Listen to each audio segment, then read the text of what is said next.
Did that go the way you thought it was going to go? Nope.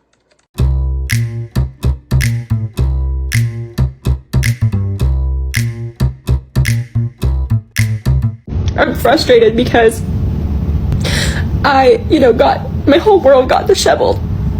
And I feel like he has moved on, and he is healed and moved on and doesn't care about me, which I don't want him to come back into my life, but it still just sucks, I can't imagine, thank you guys for sharing stuff, like stories that you've gotten through this and it's been however many years, because I could not imagine that. She demanded the divorce like it was a power move. Papers on the table, tone rehearsed, confidence on max. In her head, this was the moment he'd crumble, beg, promise change, and chase like his life depended on it. He didn't. That's when the script broke. I was going to tell him that I wanted a divorce. I texted my therapist, our marriage counselor, and I was like, I need to tell him that I want a divorce, but I want to do it in a session so that there's like a mediator present. Got us in like ASAP, like 2 days later. And I walked in knowing that I was going to ask for a divorce. We sit down in our session. It's like really tense, really awkward. My ex was sitting there like, so why do we have an emergency session? Therapist was like, Jamie, do you want to start? And I just started crying and I was like, I want a divorce. It's hard for me to like say the words. I'm done. I want a divorce. He sat there quiet. I'm sitting next to him crying. He didn't move. He didn't look at me. He didn't react at all. He just was stone cold. And eventually our therapist was like, would you like to respond? He responded right away and he's like, fine, let's just go ahead and finalize the details. And that was that. I looked at my therapist and I was just like kind of stunned. I knew that I was ready to leave, but I couldn't believe that that was his reaction. There was no empathy. There was no compassion. There was no like wanting to fight for us. I didn't think that there would be, but you just always hope that like one last try. We went home that night. We didn't speak. He slept on the couch. I woke up and went to work the next day, came home. He was playing PlayStation that night. I sat next to him. We hadn't talked in 24 hours. I said, can we talk about what happened yesterday? And he was just playing, just looking straight ahead. And he's like, what's to talk about? In my mind, I'm thinking, this is our last ditch effort to like steer this ship around, And I was like, so what are we gonna do? And he just kept playing and he was like, I already got an apartment. I already took my name off of the lease. He had done things within that 24 hours. He had opened up the filing folder of his single man life and went ahead and got all this shit done. No pleading. No dramatic speeches. No, please don't do this. Just a calm nod and a quiet acceptance. The kind of response that says, I've already grieved this. And suddenly the confidence evaporated. I left my husband 5 months ago and I regret it. No, you're not supposed to say that. I know I'm supposed to be in my living my best life, hoe era, whatever, but like, no. These last 5 months have broken my spirit. They have been the hardest of my life. These last 5 months have required so much work, so much discipline to get back to myself. But it's supposed to suck. I talked to my friend last night about this on the phone and he really put it in perspective for me. Said the year you get a divorce was going to suck regardless. I question my decisions constantly. No matter what choice I made, I would have been miserable regardless. Life is not supposed to be happy and perfect all the time. Most growth comes from the times when we are having to do the work, having to sit in our misery, having to sit in the quiet. And that is exactly what I'm doing. 31 and I feel like I'm 18 again trying to navigate the world. Because you know what I regret more than leaving my husband? I regret having to get to that point anyway. I regret marrying the wrong person in the first place and not listening to my intuition. From my mistakes. So that you can learn from me being a dumbass because I feel dumb all the time. Of course, it's normal to have regret. I regret so many things in my life, but I can't let it ruin my life either. Never learn from things going right. We learn from them going wrong, and I'm holding on to that. I regret that I had to get to that point. I didn't want it to, but it happened, and we move on. She wasn't mad about the divorce. She was mad the leverage didn't work. The demand wasn't about leaving. It was about control. She wanted reassurance, not separation. She wanted him desperate, not detached. Hey y'all, I just wanted to come on here and check in and say hello and just be face to face.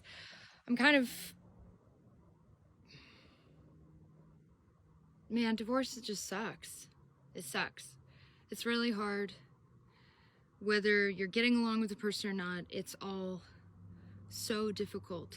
And if you've gone through a situation, obviously it's never really expected, but I am sending understanding and compassion to those of you who've been through this.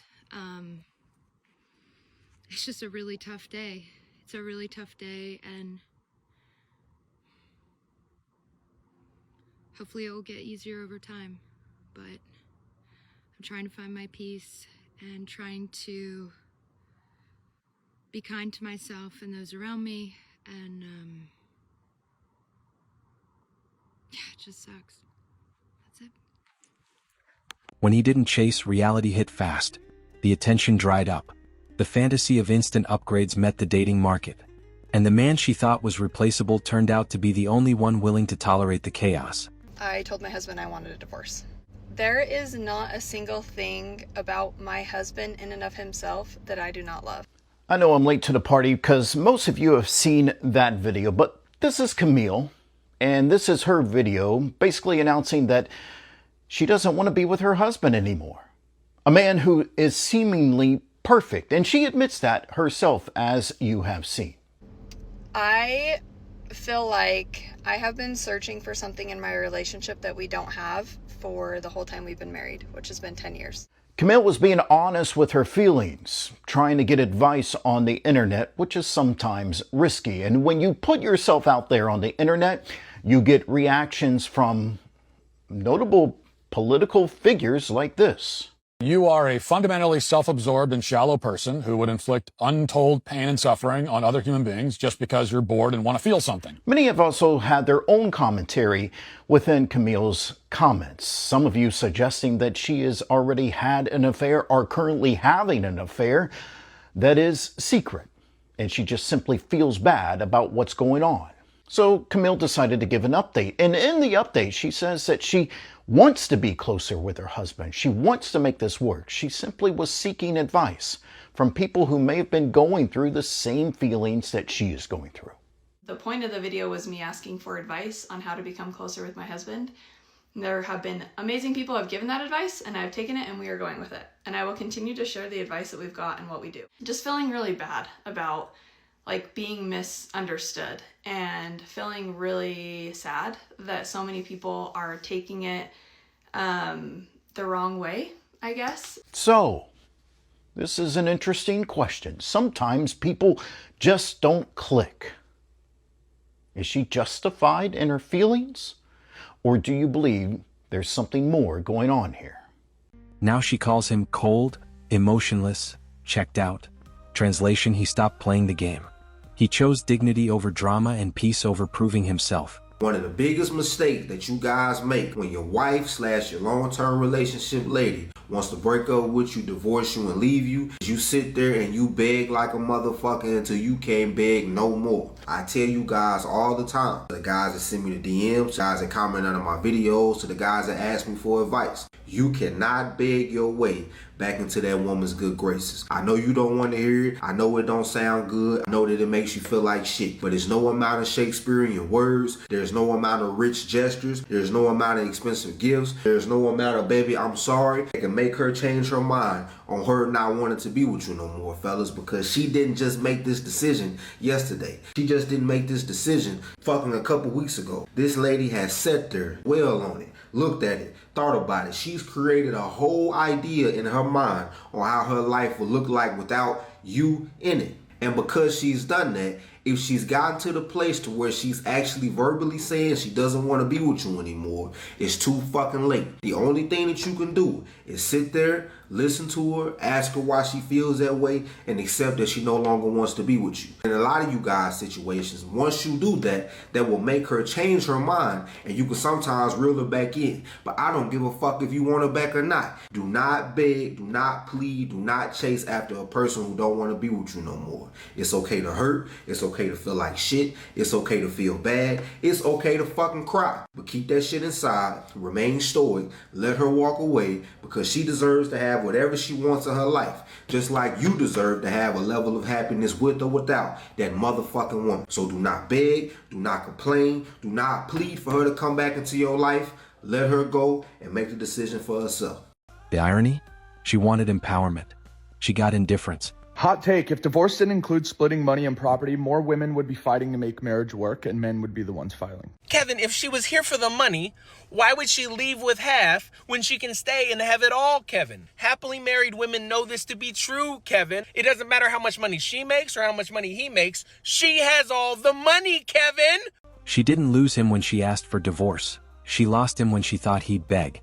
Every marriage should come with a prenup. Why? Because if you don't write your own plan for what happens if it blows up, guess what? The state already wrote one for you, and it's called divorce court, and it's absolutely bonkers. Think about it. A stay-at-home wife married to a plumber gets half of a plumber's wage, half of whatever that man has earned. A stay-at-home wife married to a billionaire doing the exact same work, arguably easier, suddenly she's entitled to hundreds of millions of dollars because she said I do? Make that make sense. A marriage is the only contract on earth where one person can show up with nothing, no money, no accountability, no behavioral standards, and still walk away with half of everything. They can cheat, nag you, gaslight you, and still cash out like they sold their startup to Elon Musk. Meanwhile, fellas, 97% of all alimony paid is paid by men, and 70% of all divorces are filed by women. But yeah, bro, go ahead and get married without a prenup. I'm sure love will conquer the legal system. And here's a truth nobody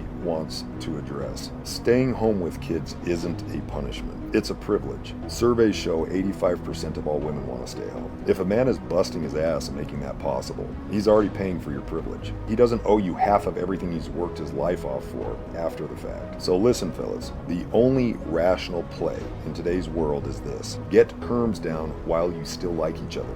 Because once the claws come out, it's too late. A prenup is not saying you plan to fail. It's saying you refuse to let the state, lawyers, and a broken system destroy you if you do. No prenup, no peace. So get one.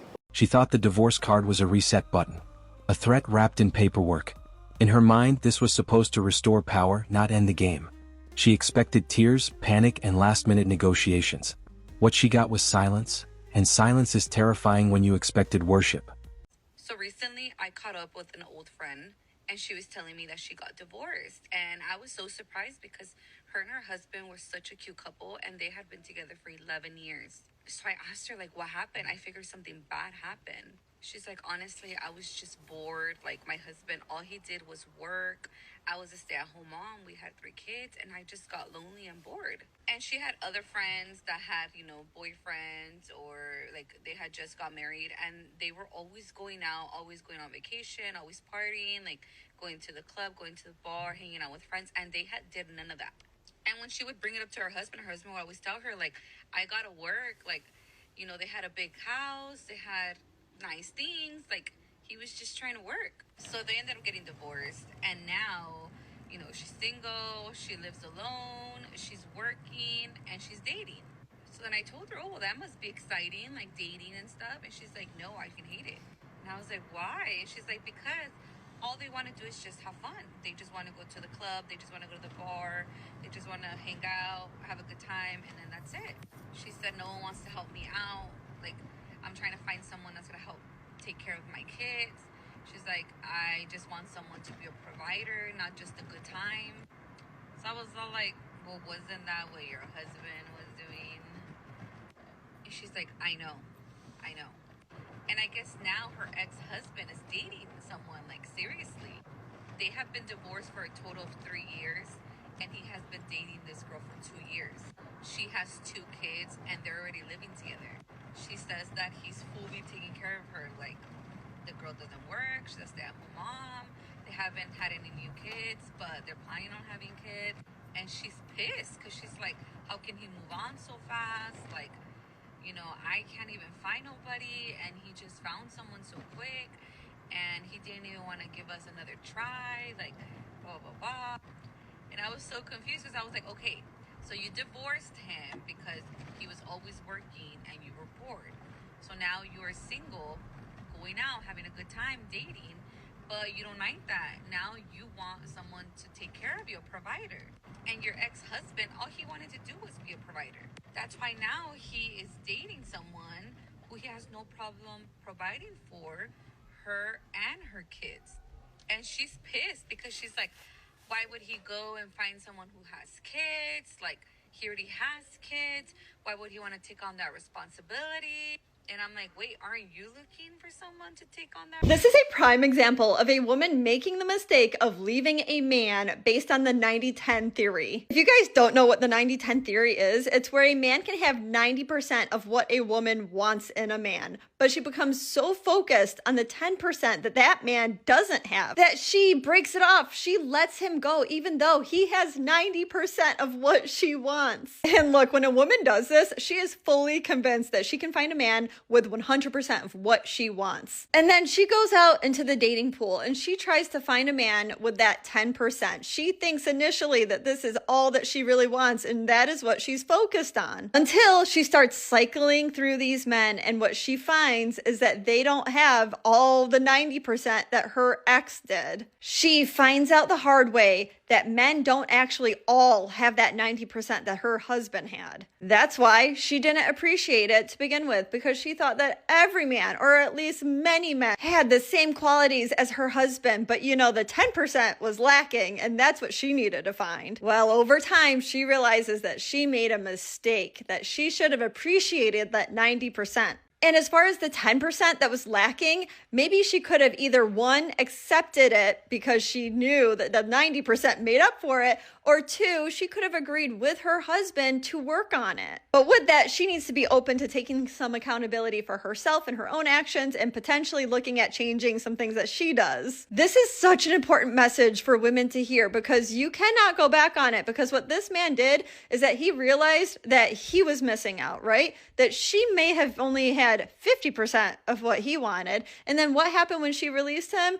He found somebody else. And I bet you anything that that woman, that next woman, appreciates everything about that man. But what really kind of stinks about his new relationship is that you can tell by how this friend is talking that his ex-wife is jealous. She is questioning why he ended up going for a woman that has kids and he is supporting her and she is a stay-at-home mom essentially. Newsflash, you had that and you let it go. But if she doesn't take accountability for that, she doesn't realize that it was her loss, that she made the mistake, that is final, there's no going back. She is probably going to dislike that other woman that's going to be around her children for no reason other than she is getting to reap the benefits of being with that good man. So that is why this is a cautionary tale to all women. When he didn't beg, it forced an uncomfortable realization. He'd already emotionally checked out long before the lawyers showed up. Men don't detach overnight. They detach after years of being ignored, disrespected, and taken for granted. Men, I need you to hear me when I say this. I need you to listen to me. If you are in a marriage where you're not loved, appreciated, or respected, where you get blamed for everything, where you get gaslit constantly, your wife does nothing but cause chaos and drama, you need to leave your marriage. And most likely, if you're in a marriage like that, you're depressed. You're depressed, you're not happy, you have no peace in your life. If that is you, you need to leave your marriage. The problem with most men is they will go through years and years and years of abuse because they love their wife, because they think she will change. She's not going to change. She's not going to change. She's going to continue this cycle of abuse until you get to a point that you don't want to live anymore. And I say all of this because of a man that I met yesterday. We'll call him Bob. Bob stays at the motel that I live at a couple of weekends out of the month. And he comes here a couple of weekends out of the month because of him and his wife are constantly fighting, getting into arguments, and she kicks him out of the house at least once a month, but a lot of times twice a month. And he comes and stays here. And I asked Bob yesterday if he's thought about divorce, because he is a man that is depressed. He's not happy. He's fragile. And I can tell that he has been in an abusive relationship. And a lot of women are probably going to say, well, maybe Bob's the problem. I can tell when a man is the problem and when a man is being abused. Bob is being abused. Bob is being abused mentally, emotionally, and psychologically. He's a shell of the man that he once was. So I told Bob that he needs to get divorced. And I don't tell men to do that. A lot of times I will tell men to fight for their marriage, but this is a situation that he cannot win. We have to start standing up for ourselves. We have to start leaving marriages instead of staying in abusive marriages to the point that we do not want to live anymore. It is time for men to take a stand. Leave these abusive marriages. It's time for men to heal, to find purpose, to understand who they truly are, and become the men they were meant to be. We need to look at these catastrophic situations and these abusive marriages that men go through and understand that they can be a catalyst for us to finally be happy and find peace. They can be a catalyst for us to be the man that we were always meant to be. But you're going to have to go through hardship and hell first, because I'm going to be honest with you, if you divorce a toxic woman who's abusive, she's going to try to ruin you, and you have to be ready for that. So fellas, if you're in an abusive marriage, you're not happy, you're depressed, you have no peace, I want you to take a stand for yourself and leave that marriage. Because too many men don't. Too many men decide that the world will be a better place without them, and it's all because they stayed in their marriage way too long. That calm response? That wasn't weakness. That was acceptance. Acceptance that the marriage had turned into a one-sided performance where he was always auditioning and never appreciated. Is there anybody out there who got divorced and regrets it? Especially women. Women 35, 40, 45. Please tap in and let me know, because at this point I am probably not 99, maybe 89% sure that I'm probably going to be divorced within the next year. So I can't stay with this. I can't be with you.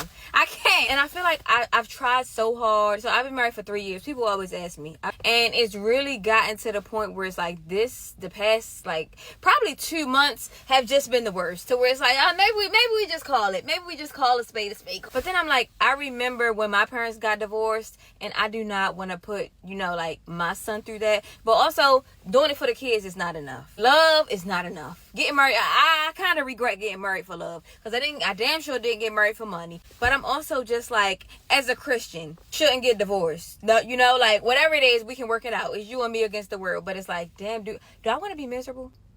How long do I want to be miserable for? And the thing that I also hate is I feel like people don't share this part of marriage.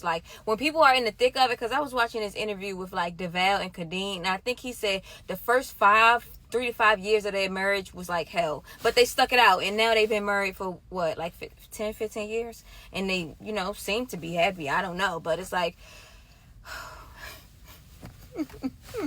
Then came the regret spiral. Not because she loved him more, but because she lost certainty. The predictable provider was gone, replaced by uncertainty, dating apps, and men who don't tolerate drama or negotiate affection. I married the nice guy. The guy who made me laugh. I married the guy who was stable, who didn't yell. I married the guy who wasn't afraid to get down on the floor and play with kids. I married the guy who laughed really loudly, who didn't seem to care if anybody was watching. I married the guy who was soft with me. And she keeps going on and literally describe the guy that I guess any woman could ask for. The perfect guy. Then goes on to say that they are going through a divorce that she initiated. So you mean to tell me, if you are hand delivered the perfect guy, listen, we don't have to, accuse anybody of anything. She literally said it out of her own mouth, so y'all can't go against that. The perfect guy hand delivered to you, and you telling me you just out of nowhere just want to I think I should find something new. I can find something better. If you already have the best, how could you get better? And this is why I say some of y'all deserve misery. That's crazy. That's like somebody saying, listen, I'll take care of all your bills for the rest of your life. All you have to do is not go get a job. And then later on down the line, I just need to get me a job. She told herself she was winning, right up until she realized no one was rushing to replace what she discarded. Attention showed up, sure, but commitment stayed missing. Turns out men don't compete for chaos. Oh my God, I'm officially divorced! Shut up! You was just talking about this. I'm officially primary custodian of the kids. What about the child support? That's it? Are you kidding me? Not all of this financial burden with my children is on me? It's just not fair. Like, he doesn't have to pay nothing of it? Nothing? Snap, this is tough. The real shock wasn't that he let her go, it was that he didn't look back. Here's exactly what to do next when your wife asks for a divorce. So first of all, you have to recognize that the time for change and the time for discussion and pleading and begging, all this kind of stuff, is not now. That window of opportunity has gone. It's come and gone. And now you're in a situation where you can do nothing but for just to accept her request for the divorce with dignity. So you say, okay, I don't want this. I'm sorry that you have to go. But if this is what you truly want, I'll understand. And then you allow her to go on her way. And from there, you're going to go into no contact, which means that you're not going to watch her stories on social media. You're not going to like her posts or comment. You're not going to talk to her friends and family about her to try to see what she's up to. You're not going to wish her happy birthday. You might have to talk about the kids still. You might still be living together. There's some logistical stuff that's going to have to happen, but you're not going to segue off the topic of the kids or the house onto personal issues unless she starts it first. So this period of no contact will last long enough for her to start either segueing from the business-like topics into personal, or for her to just reach out altogether out of nowhere. This could take some time. It might take anywhere from like a week for this to happen, all the way up until maybe 2 months. It could take some time for this to happen. This might take anywhere from like a week for her to reach back out, or it might take all the way up to 2 months. So you have to be patient, and you're going to have to stuff down your emotions, because this whole time you're dealing with your anxiety and your fear of loss, etc. And you're going to have to keep yourself from breaking no contact. Now, all the while that you're not in contact with her, she's going to be missing you and getting curious about what it is that you're up to. You don't want to lose the chance to leverage this time and actually give her a reason to be curious, right? So for that reason, you need to be in the gym. You need to be upgrading your wardrobe. You need to be taking on a new hobby. You need to be hanging out with friends, right? You need to be doing all the things that level you up in life to give her a reason to be curious and want to come back around and test the waters with you. You're going to have fear of loss. You're going to be wondering what she's up to. You're going to be missing her as well. And one thing that you need to understand is that any person that you feel like she's at threat of meeting during this time is not going to be a threat to you. It's very unlikely that she would meet the next love of her life right after the divorce, okay? And a lot of times new guys mess up. They chase too hard. They say something dumb.